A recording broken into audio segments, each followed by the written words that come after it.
Gagawan ko ng review yung nabili ko na EcoFlow charger.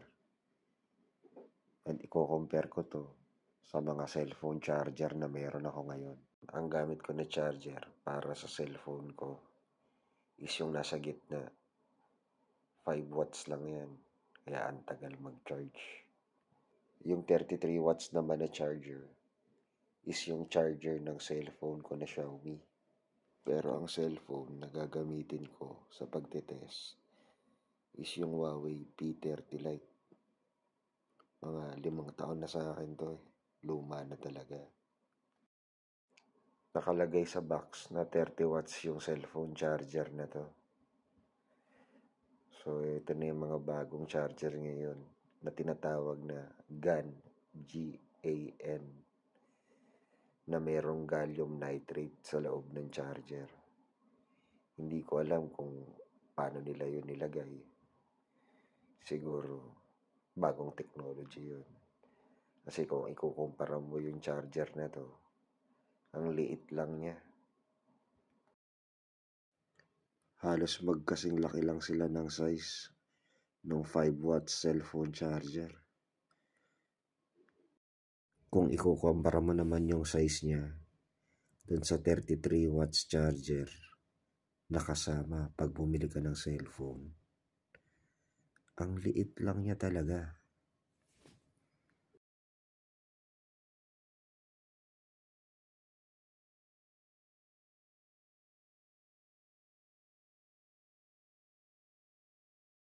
Sinubukan ko lang muna dito kung anong magiging reaction ng cellphone ko kapag ginamit ko yung EcoFlow na charger.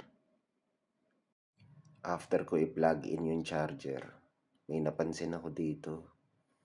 Kasi lumabas yung parang icon ng fast charging. Ngayon ko lang to nakita sa cellphone ko eh. Siguro first time ko lang talaga na masaksakan siya ng fast charger. Kung nagtataka kayo kung paano umabot ng 5 years yung cellphone ko, ito yung reason. Kapag nag-prompt na lobat na yung cellphone ko at 20% remaining, hindi ko na yan ginagamit. Ino-off ko na yan at i-charge ko up to mag 80 or 100%. Pagka 80 or 100% na siya, doon ko pa lang siya i-on. Maraming cellphone users kasi yung masyadong abusado.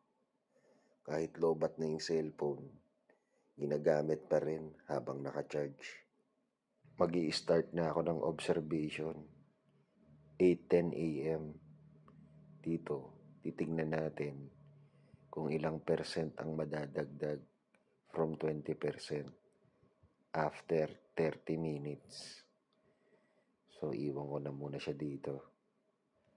May pinapanood akong anime, Dragon Raja. And nakalimutan ko na magpastuloy ako ng 5 minutes. Kala ko talaga na lumampas ako ng 5 minutes. Yun pala, short pa pala ako ng 5 minutes. 25 minutes lang yung nagbigay ko na oras. So after 25 minutes, ang observation natin is from 19%, 46% na yung state of charge ng battery. Nag-play muna ako ng mga kung ano-anong video para malobat ulit ng 20% yung battery charge. Pero dahil nanonood nga ako ng anime, nawala sa isip ko at 19% yung natira sa kanya, imbis na 20.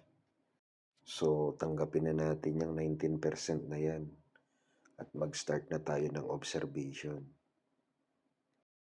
Yung EcoFlow na charger na ang gagamitin natin dito. Mga bandang 11:05 tayo magsimula at sana mabalikan ko siya after 30 minutes. Kapag break time mo ba, 12:00, tas kumakain ka, bigla kang uutusan ng boss mo. Nakakainis, diba? Yan din ang nararamdaman ng cellphone mo kapag ginagamit mo siya ng naka-charge kahit pagod na siya. Hindi lang siya makareklamo. Nanonood pa rin ako ng anime, pero medyo naramdaman ko na magte-30 minutes na, kaya bumalik na ako. So yun nga, after 30 minutes, from 19%, naging 52% yung state of charge niya. Ang laki ng improvement, di ba? Panghuli nating itetest yung Xiaomi na charger, 33 watts. Nag-play ulit ako ng video dito until makuha ko yung 19% na state of charge.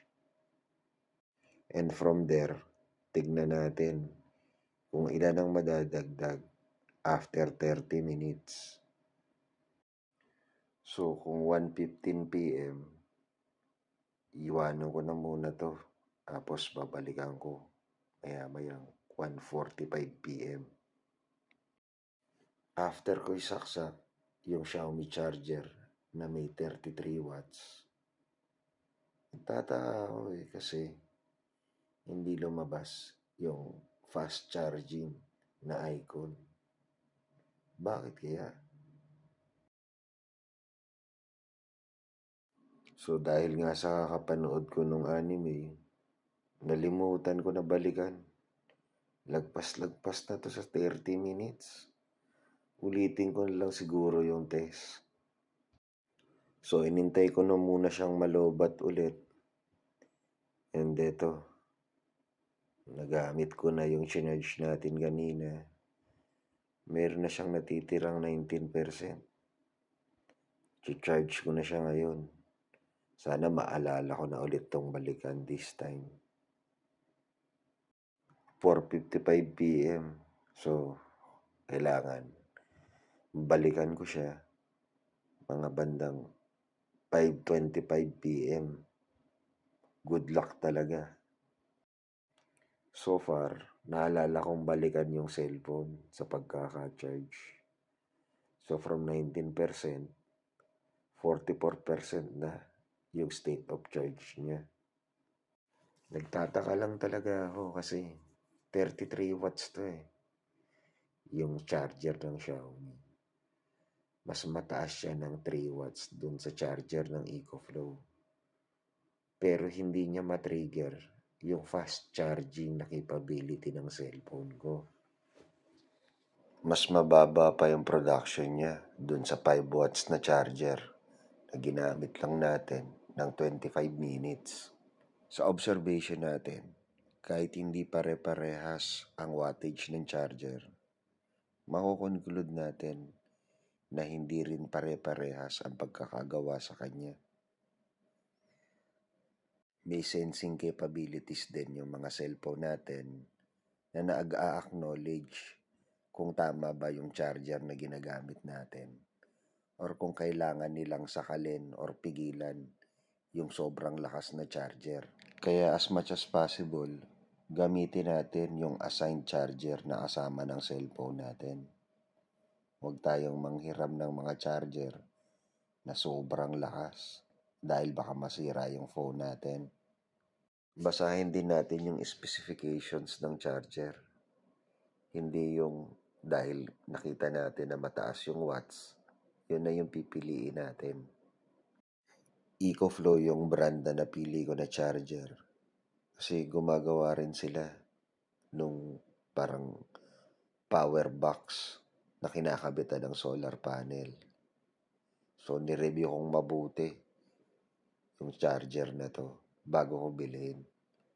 Hindi sponsored ng EcoFlow ang video na to. Ilalagay ko na lang yung link sa description kung interested din kayong bumili. Ito yung mga data na nag-gather natin.